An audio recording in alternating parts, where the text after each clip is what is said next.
Hello everyone and welcome back to another episode of Omar Eats. Today we're going to be making tabbouleh, which is a traditional salad from the Middle East and Mediterranean. It is particularly popular in Syria and Lebanon, where it's a delicacy that is always eaten at almost any restaurant that you can find, any dinner that you can find. It's considered to be a meze, which is in essence kind of like a party platter that you can find. It's not necessarily a main dish, but rather a side dish. Tabbouleh is actually my favorite dish in the world. I love this salad. I've been eating it since I was a child, and I'm going to be eating it for probably the rest of my life. I've had so many different variations of it, so many different ingredients that different regions and people have put into them. I've had carrots in them, I've had lettuce in them. It really depends where you go and how much they put of a certain ingredient or not. But today we're just going to be making a traditional tabbouleh salad, a very simple, easy, basic one. It is a very easy dish to make, so let's get started.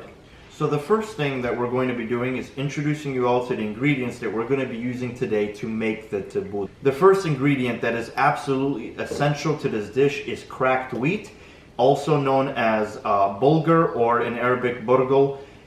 It's important that you have cracked wheat. It is the foundation of tabbouleh itself. It is what makes tabbouleh unique compared to any other kind of salad that you can eat. So make sure you have cracked wheat on hand. The next essential ingredient for the tabbouleh is parsley. Make sure you get fresh parsley. We're going to chop it. Of course, with any fresh produce that you use, make sure you thoroughly wash it off first because they are dirty. We don't want to be eating dirty vegetables. So make sure you wash it. When it's on the stem, make sure you take the parsley leaves off the stem and give yourself a nice little bouquet of parsley that we're going to be using. The next essential ingredient is onions. Now you can use a big white onion or any kind of onion that you want.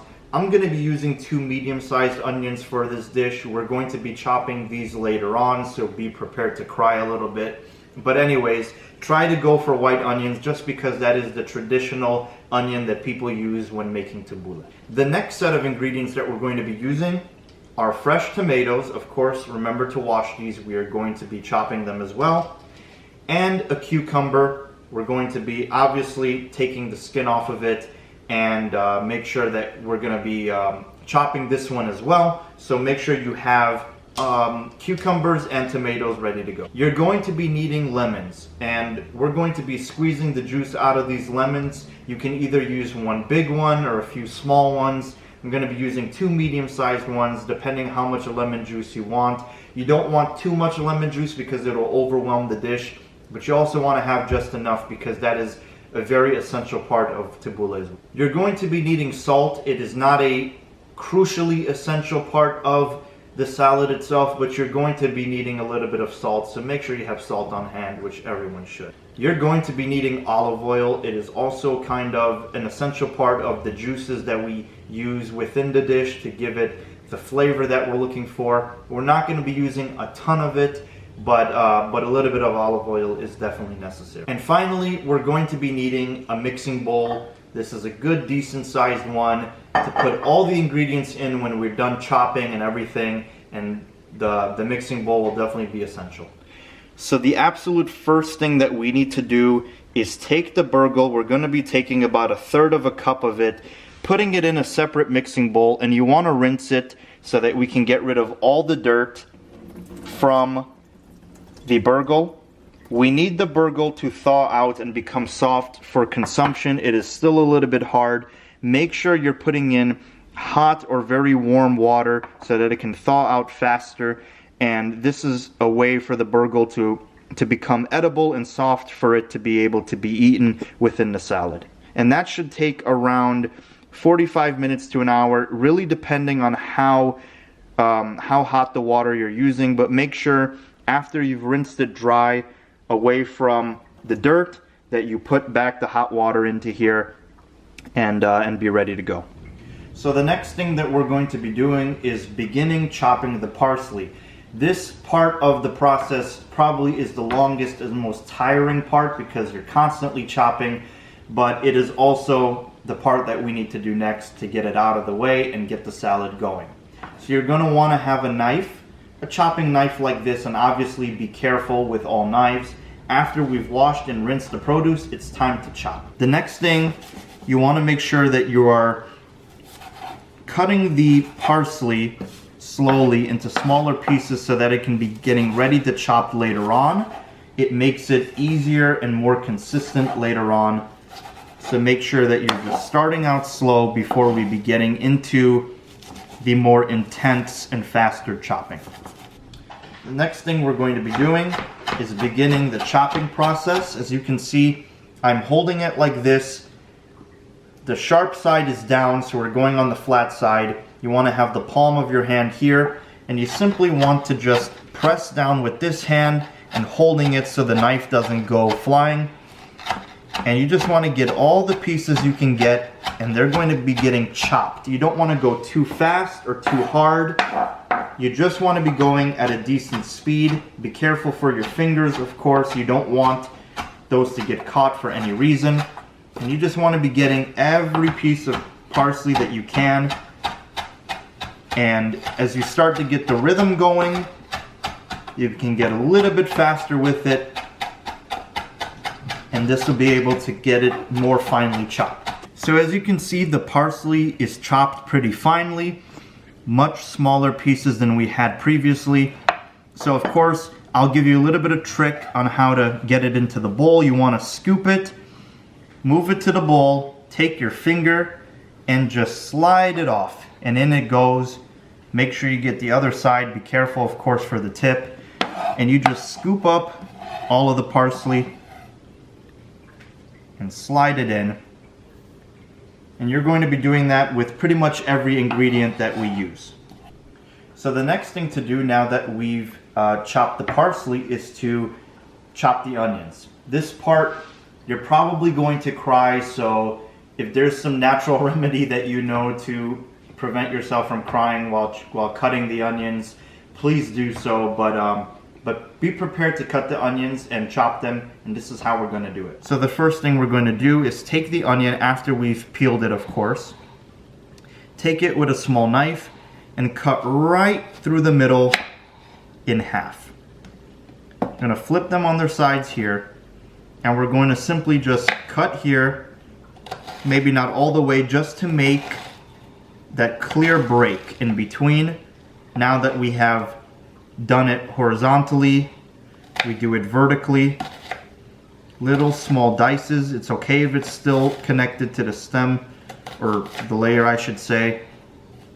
And you just want to be very careful, but we're getting them to small little dices here that are going to be prepared to be chopped. So the next thing that we have to do is begin the long, painful, emotional process of chopping the onions.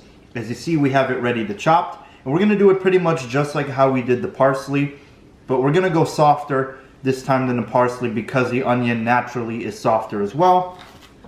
And we're simply going to start slow, trying to get them as small as we can get it, and just keep going slow. No need to rush through this process, and you're just going to be pushing down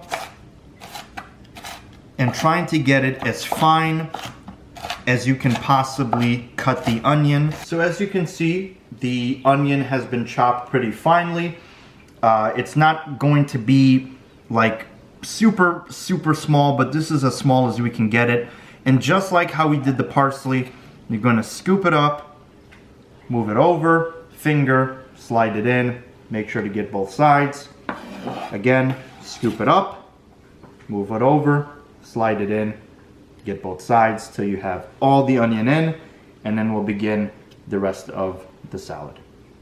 So now that the onion and parsley has been chopped, it's time to get to work on the tomato. First thing you want to do is to be able to remove the stem here. So you're just going to try to remove it that way. It can be pretty difficult sometimes. And you don't want to go too deep like I just did, but anyways, we remove that and then we get to cutting. So cutting a tomato can be quite a weird process just because of the juices that kind of flow out of the tomato. So you want to make sure that you're going very neatly and finely and not too aggressive. So what we're going to do is be taking our knife here, cutting right in the center the same way we did with the onions, and we have 2 halves. We put it down, and we're going to do it pretty much the same way we did the onion.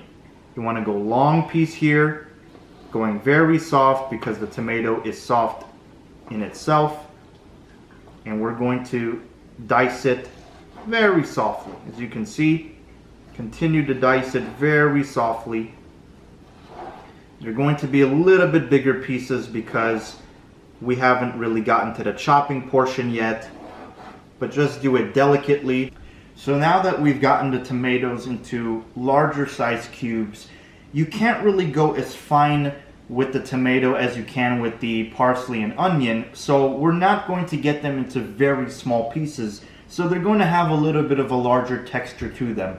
But as you can see here, it is still a little bit large, so what we're going to be doing is actually cutting it into smaller pieces, as small as we can get them, and then of course putting it into the mixing bowl. So let's begin. The same way we chopped the parsley and onions, we're going to do the exact same to the tomato, but we're not necessarily going to go as aggressive or as small as we did. The juices will be flowing, as you can see, the seeds and juices here.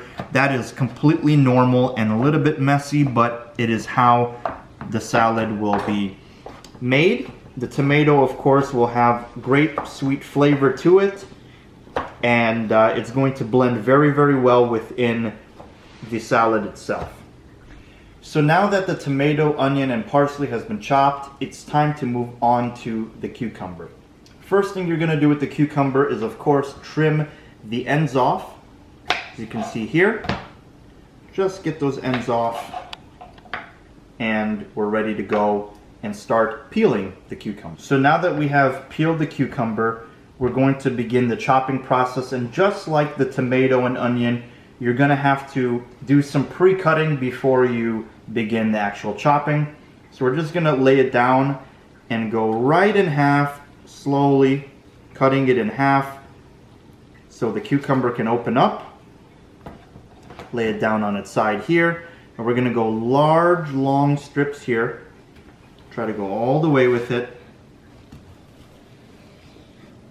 This could do maybe one more cut down the middle. Now we're going to flip it over on its side just like we did everything else, and do it very finely. Small little strips. So now that we've cut down the cucumber, it's time to start chopping it. And we're going to do it pretty much the same way we did the onion and the tomato, but also being very soft and gentle with it because they're already soft to begin with. And you just want to get them to smaller little pieces that we can make them. So we're just going very soft with it. The seeds and a little bit of juice will kind of extract from the cutting, and that's completely fine. As you can see, we have finely chopped the cucumber as much as I would like it. This is a good enough size for the salad, and just like all the other ingredients, same way to put it inside the bowl. So it's time to check in on the cracked wheat, and as you can see, it's been soaking here for a while, and you can see how much softer the burgle is than it was before. And this will be about maybe 10 more minutes, and it'll be ready to be put into the salad as we are reaching the final stages of the salad anyways. So the next step we have to do is get the lemon juice out of the lemons. Very self-explanatory, easiest part of the entire process. Take the lemon, take the knife, cut it in half. You got 2 halves here. And if you have a lemon squeezer, that is perfect. You simply go very thoroughly, try to get every ounce of lemon juice that you can get out of the lemons. It's very precious to have as much as you can. As you can see, pretty depleted there. And you just continue the process for every single half of lemon that you have. So now that we have the lemon juice extracted away from the lemon, keep it on the side. Do not put it into the dish just yet. This will be the very last thing that we put into the bowl, just because we want the lemon to be as fresh as possible and it doesn't kind of seep into the rest of the vegetables and take away from the flavor that we're looking for. So just keep it until the very, very end. So now that the cracked wheat has been thawed out pretty well, I've drained it from the water. We try to get out as much water as possible because you don't want too many different liquids inside of the salad, because then it starts to taste a little bit weirder than it should be. So try to get out as much of the water as possible when you drain it. But once you're ready to go, simply put it inside the salad and fill up all around the edge. Of course, you're going to be mixing it later on, but the burgle is ready to be put in as it's soft and thawed out. And the next step is going to be the olive oil. The next step is to put the olive oil in. We're going to go about 3 tablespoons of that.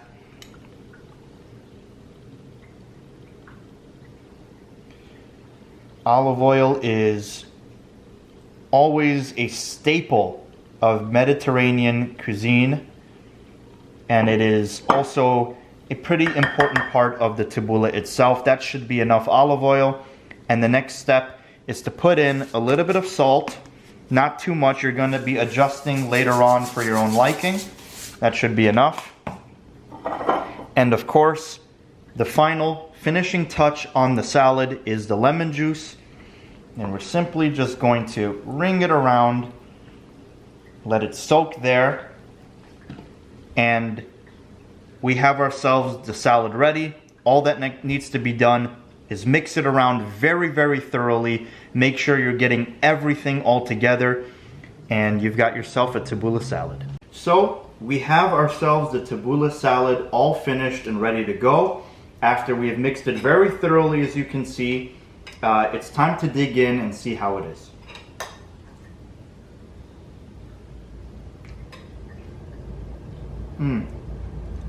Yeah, that's very good. I have to admit, not to self-loathe, but that is a great salad. It's very rich. You can really taste the lemon juice very well. I really don't know what it's missing. It's just a very well done salad. Consistency is great, very easy to eat, and it's just very good. Let me try another one. Yeah, I can't wait to finish this plate off camera. Nothing's going to be left on this plate. But anyways, as usual, if you like the video, hit the thumbs up, and of course subscribe if you haven't already. Share the video if you haven't already, and I really hope you enjoyed this episode of Omar Eats. Thank you so much for watching the video, and I hope to see you next time. Thank you.